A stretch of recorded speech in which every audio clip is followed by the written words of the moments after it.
Hey everyone, Luke Hector from the Broken Meeple here. Remember, if you like what you see, thumb up the video, consider subscribing, check out the Patreon if you want to help out a little bit more, but above all else, just comment on the video and let me know your thoughts about the game we're talking about today. Take care, remember as always it's only a game, and remember to support the small creators. So today we've got one of the most talked about, buzzed games at the moment. It's been reviewed by other creators, I'm a little late to the party, but I needed to play it multiple times to get it down, and this is Wonderland's War from Druid City Games, with probably the best looking Cheshire Cat picture I've ever seen. I never get involved in politics. Seriously, that is one creepy Cheshire Cat.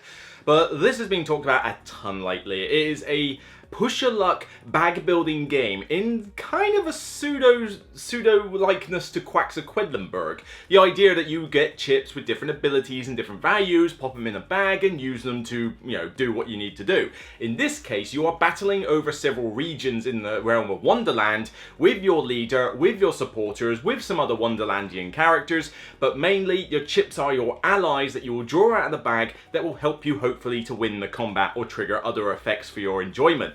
This is starting to wear out my hand just lifting this. Whew. But however, I've seen a lot of positive stuff for this, and granted, there is a lot of positive stuff to say about this, but you know me, tell it how it is, I do have to give a slight forewarning that there are going to be some negative comments thrown in this, right? Okay, you're just going to have to deal with it, right? This one has there's people out there who literally cannot say a bad word about this game. I can. How dare you! Off with his head! The looking glass is shattered, madness has been drained from the inhabitants, and war has come to Wonderland. Alice, Mad Hatter, the Red Queen, Jabberwock and Cheshire Cat must gather all that they can while playing nice at the Hatter's tea party before going to battle. In Wonderland's war, 2 to 5 players take the role as a faction leader who has been invited to the Hatter's tea party. Drink tea and eat cake as you move around the table, drafting cards to gather your forces, build your towers, upgrade your leader, and recruit Wonderlandians to your cause. But one must be careful as shards of the looking glass are spread throughout Wonderland. Once all the plates are empty, the tea party is over and war begins. Use the forces you gathered to battle your enemies in familiar locations, but make sure to not draw your shard chips or your towers will fall and you'll be out of the fight. After all the battles have been fought, a truce is called and everyone meets back at the tea party to plot their moves for the next fight. After 3 rounds, the faction with the most points is of course the winner. Of course! Now for fans of this game, relax, we're going to get to some positives shortly, but we do have to realise that detail begins with D. So we have to tackle the big elephant in the room first, which is my biggest criticism of this game, the duration. This game can easily take most players 2 to 2.5 hours, possibly even 3 hours. 1.21 gigawatts! What the John Spartan, you are fined 1 credit for a violation of the verbal morality statute. This is no lie, the game goes from 2 to 5 players, and if you want a short game, and I do mean short in quotes here, you need to play this with 2 or 3 players. If you play this with 4 or 5, particularly if there is new players at the table, this is easily going to set you back a good 2.5 hours. That is insane for a game that is basically Quedlinburg with added steps. It's bag building, there's card rig, there's basically, it's luck. There is luck involved in this game. Now there's choices and there's obviously your decision as to whether you keep going when you draw chips and that. But you're still drawing chips out of a bag. It's still a random element. You can tailor your bag as much as you like. You could draw madness chip, madness chip, madness chip and still bust, okay? Now that's fine in a game like Quedlinburg, which is only about 60 minutes, 90 absolute tops. And that's with multiple players. Here though, 2.5 to 3 hours? And if you're doing well with the game, maybe you can shorten that to 2 hours with 4 players. Not with 5, certainly. That's just too long. And there are people out there who will quote that they can play this in 90 minutes with 5 players. No, you can't. Don't even try. You are the exception, not the rule. On top of that, you've got to deal with the fact that this is not a short teach. There's a good amount of rules in this game, and it's going to take you a good 20 minutes, 25 minutes to teach every rule in this game.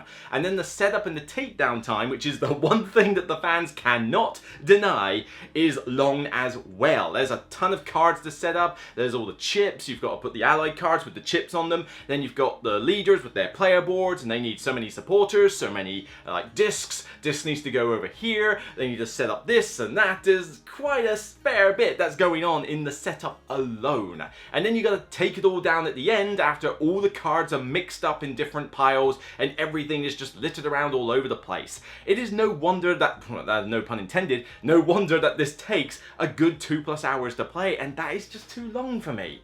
That setup and that gets really fiddly, and I wanted this to be just a little bit longer than Quacks of Quedlinburg, say 90 minutes at all times. The only time I've managed to achieve 90 minutes with this game was 3 of us, and all of us knew what we were doing. Now, I've not played this game 2-player because, again, I don't get 2-player games to the table that often, but, you know, 2 players I've heard is pretty good, so by all means ask around for that. But 3, 4, and 5, I will only play this game with 3 now.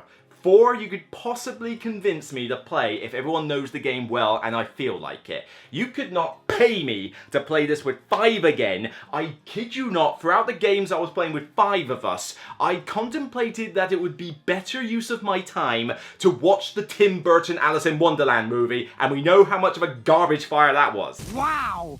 That was pretty brutal even by my standards. No backsies. If you are going to play this game with the same group over and over again, never teach a new player, then you can probably alleviate this one a little bit in the duration category, because it's not that bad as long as everybody is keyed into the rules. But we'll get on to that in a minute. Okay, I've had my little rant. Okay, fine. Let's get on to some positives though. Firstly, the rulebook, as big as it is a very good, solid rulebook. I mean, it's pretty big, and I gotta admit, there's a lot of pages in here, but it does a lot of things right. There's a lot of pictorial representation. There's a lot of big text. It's not small text. Everything is explained in this rulebook. In some cases, to the nth degree. I mean, this 2-page spread here is just the leader abilities. There are 5, and 4 out of the 5 are so self-explanatory I don't even need to teach them to players.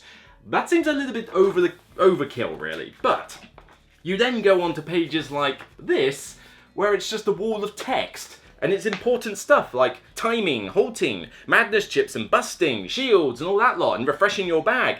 This is stuff I want pictorial representation for. I don't want, like, giant pictures just for an easy leader ability that says you go anti-clockwise round the board. I can pretty much tell what that is without a picture, thank you.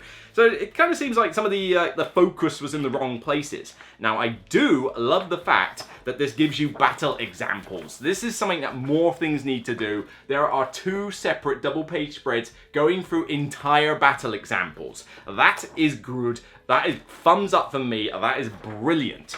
But then on top of that, you've also got flowcharts, which normally I'm like, oh my god, oh no, flowcharts. What can we do? Get out!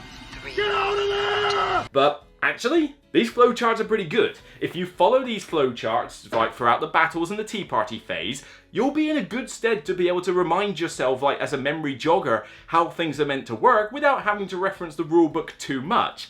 But still, make certain you've got those little, like, nitpicky rules done before you get going, because there are quite a few. I said that there were 20 to 25 minutes teaching here. I'm not joking. There's quite a lot to get through. You've got the Tea Party phase, which requires you to do the whole direction thing, the madness shards, getting 4 cards, what all the iconography is on all the cards, the whole, you know, rolling for the shard die, the corrupted cards. There's quite a few things that go on in that phase alone. And then you've got the war phase, where you've got to talk about the supporters, the units, the castles, how they work, starting battle strength, how all the chip allies work, how all the Wonderlandian cards work. It's, you know, okay, you don't have to explain the whole deck ahead of time, but there's still lots of stuff going on, and you need to be clear as to what's going on. You can't just jump in and see how it goes. You need to be prepared. So there's quite a lot to get through in the rules in terms of quantity, but they're not too complex, and the rulebook does a very good job of portraying them to the player. So honestly, it's a thumbs up on ease of play. Now for tactics and strategy, there's a decent amount of choices that you can make here. You've got 5 different allies that you can choose from, each of them with their own special quirks and abilities. You've got the forge chips, you've got all the things on your player board that you can upgrade, you've got the different Wonderlandians that you can do, with the, the artifacts and the various characters, and even in combat, you're deciding, I've drawn, and he's still ahead of me on battle strength. Do I keep going? I don't know. Will you still be in the battle though? Because you draw simultaneously and that's the point you figure out if your opponent's going to quit from the battle. There's a decent amount of tension, a little bit of excitement here and there as well. The battles go pretty smoothly, but they do take a little bit of time. The tea party phase is actually one of the quicker aspects. You just move around, grab a card, get your bonuses, and that's kind of it really. Do it 4 times and you're ready. The war phase, I find, tends to drag on a little bit. And if you're one of the people who isn't in the combat, all you have to do is a little wager card that just basically says who I think's going to win. You have to wait for them to finish drawing all their chips and deciding whether they want to keep going or not, resolving all the abilities, and then resolving the end of combat, and then forging their player board. You got to do all that before you get a chance to do all that sometimes. The scoring is also a little bit on the extreme side here. This game rarely ends with tight scores. Frequently, particularly if you've got new players in the game, you're going to end up with spreads of something like 30 to 60 points difference between last place and first place. And the scores only tend to equal around the 100 mark, 120 mark, say, for the winner, on average anyway. So people in last place could be as low as 30. And you've only got 3 rounds in the game, so if you're not doing well after the first round, your chances of winning are very limited. And if you're still not doing well after the second round, you are done, basically. You lose! Good day, sir! In the third round, you're literally just going through the motions and just like, oh well, I might as well carry on with this game because you have no chance of winning if somebody has skyrocketed ahead in the first 2 rounds. And that tends to happen more often than not. And this just exacerbates the problem I have with the duration. This is a 2.5 hour game. Let's say, all right, 2 hours. Let's be friendly and say 2 hours. That's still a long length of time for you to be going after an hour and a half saying, well, I was enjoying that, but now I'm just, oh well, let's just get on with the battles, okay? It loses a little bit of its appeal at that point while it's overstaying its welcome. But I do like the variety with all the cards, all the different artifacts you can use. There's a lot of comborific abilities that are going off. You can really tailor your board to be different from other players, which is always a good thing in these games. And let's say there is tension in the battles with drawing the chips. You know, you're always thinking, oh, do I want to keep going? I don't know. And busting can be a pain. You really don't want to bust, but it's not the end of the world. But you certainly just want to, you know, half the time you're not even caring about winning the battle. You just want to end on a particular, like, strength or so to complete a quest. And the quests are pretty good victory points, if slightly too many victory points.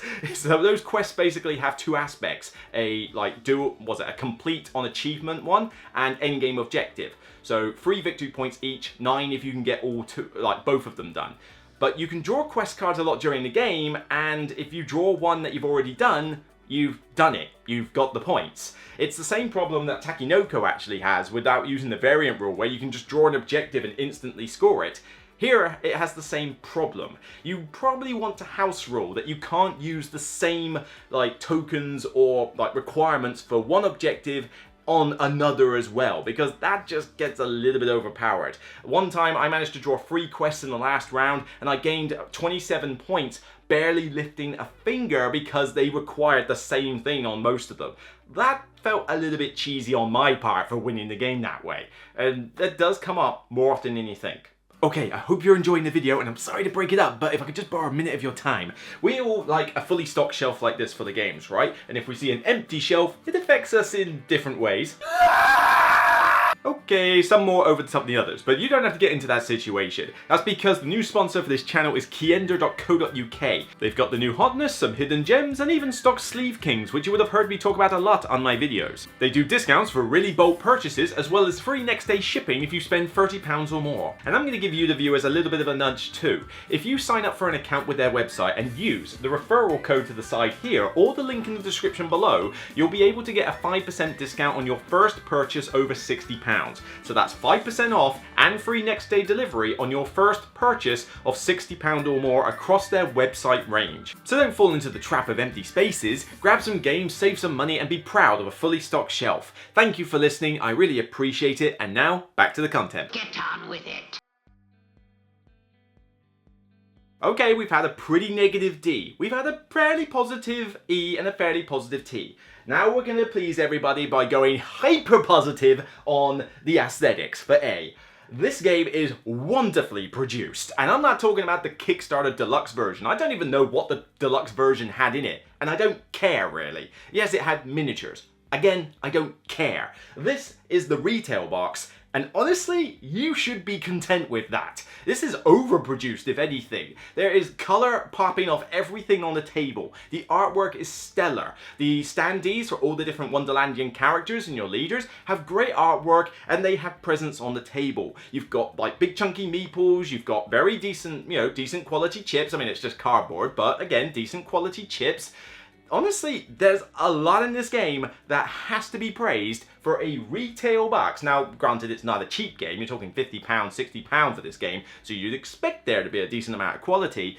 But this is one of those occasions where you look at the Kickstarter version and think, am I interested in minis? No? Then why on earth do I want the deluxe version?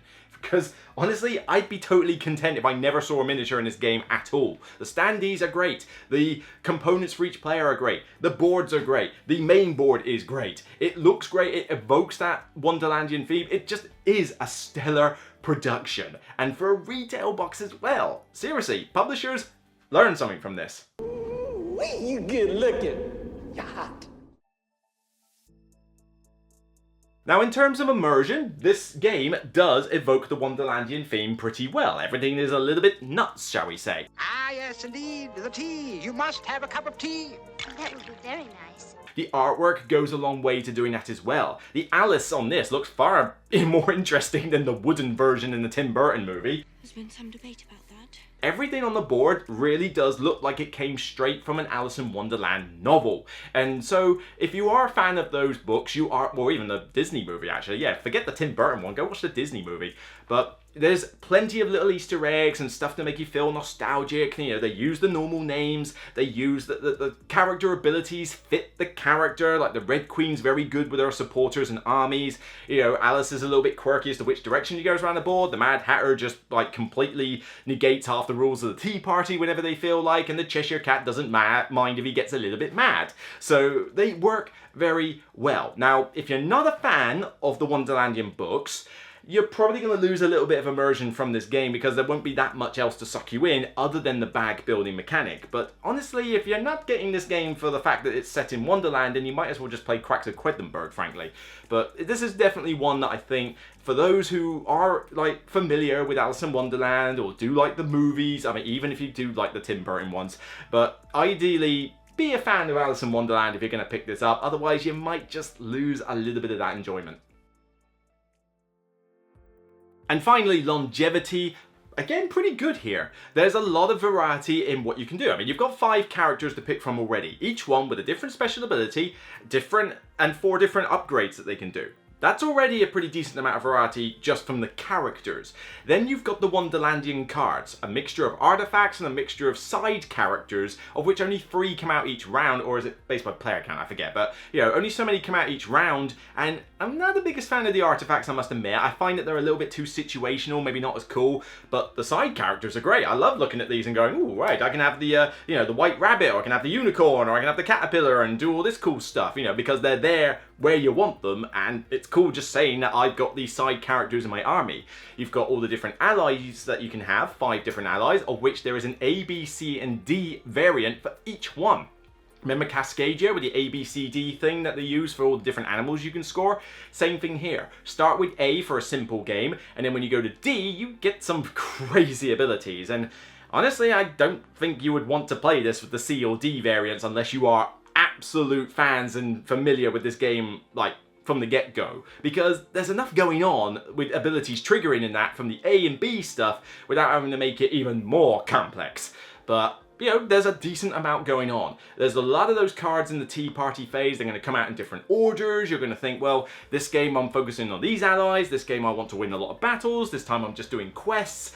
I suppose the quests is actually the one weak link when it comes to variety, because for the most part they tend to just end up being similar variants. The end game objectives tend to be like, grab 7 of this. Alright, now grab 7 of this. Grab 7 of that. Grab 5 of this. Grab 3 of these. It's just, I don't know, they're not particularly interesting endgame objectives. And the same for the actual, like, achievement ones that you can get. Most of them say, like, end on X strength on this particular region, or do this on, have a specific chip at the end of this particular battle. They're all just sub-variants of the same 2 or 3 types. So Wonderland's War does have a decent amount going for it. You know, there are more positives to say about this game than there are negatives. A few of the little things like quests and stuff like that are more nitpicks than anything else. Really, the biggest negatives I have is down to duration. The fact that this game just takes too long for what it is and has such a long teach, setup and takedown as well. It kills my desire to want to bring it out that often. But I gotta be objective here. I do understand that there are some people who are going to play this in the same group over and over again, and they're going to be teaching this to new players. They probably won't play this at 5 players, and so they're probably going to get more enjoyment out of this than I will in the long term, and I do have to give credit for the fact that the rulebook is really decent, the aesthetics are off the charts, the immersion factor is pretty cool, there's a decent amount of variety, and there is some cool tactical choices to make when drawing the chips out of the bag, much like there is in Quacks, but with some added flavour and added like cool comborific abilities and upgrades that you can do. So there are more positives than there are negatives, and I don't think the negatives are enough for me to not give this the seal of endorsement that it deserves, but I can't go any higher than a 7 out of 10. 7 out of 10, I endorse this game and I do recommend people give it a try. I do think it's been overhyped just a little bit, you know, there's a lot of people and a lot of reviewers glossing over the fact that this thing takes 2.5 to 3 hours for a lot of groups, but as I say, maybe you don't care about that, in which case go grab this, have a blast, and be glad that you're going to get a sort of upgraded version of Quacks with more stuff to do, more variety, and a cool Wonderlandian theme. As I said, more positives than negatives here. It's just the negatives are kind of big ones for me. Open his head! So that's it for me on this episode of The Broken Meeple. If you like what you see, please remember to consider thumbing up the video, subscribing to the channel, supporting the Patreon, but mainly comment on the video to let me know your thoughts about the game, whether they're good or bad. Until next time, you can check out more videos, including the 2 recent Express reviews I did for Get On Board and Caesar. Until next time, take care, and remember as always, it's only a game, regardless of how mad it is.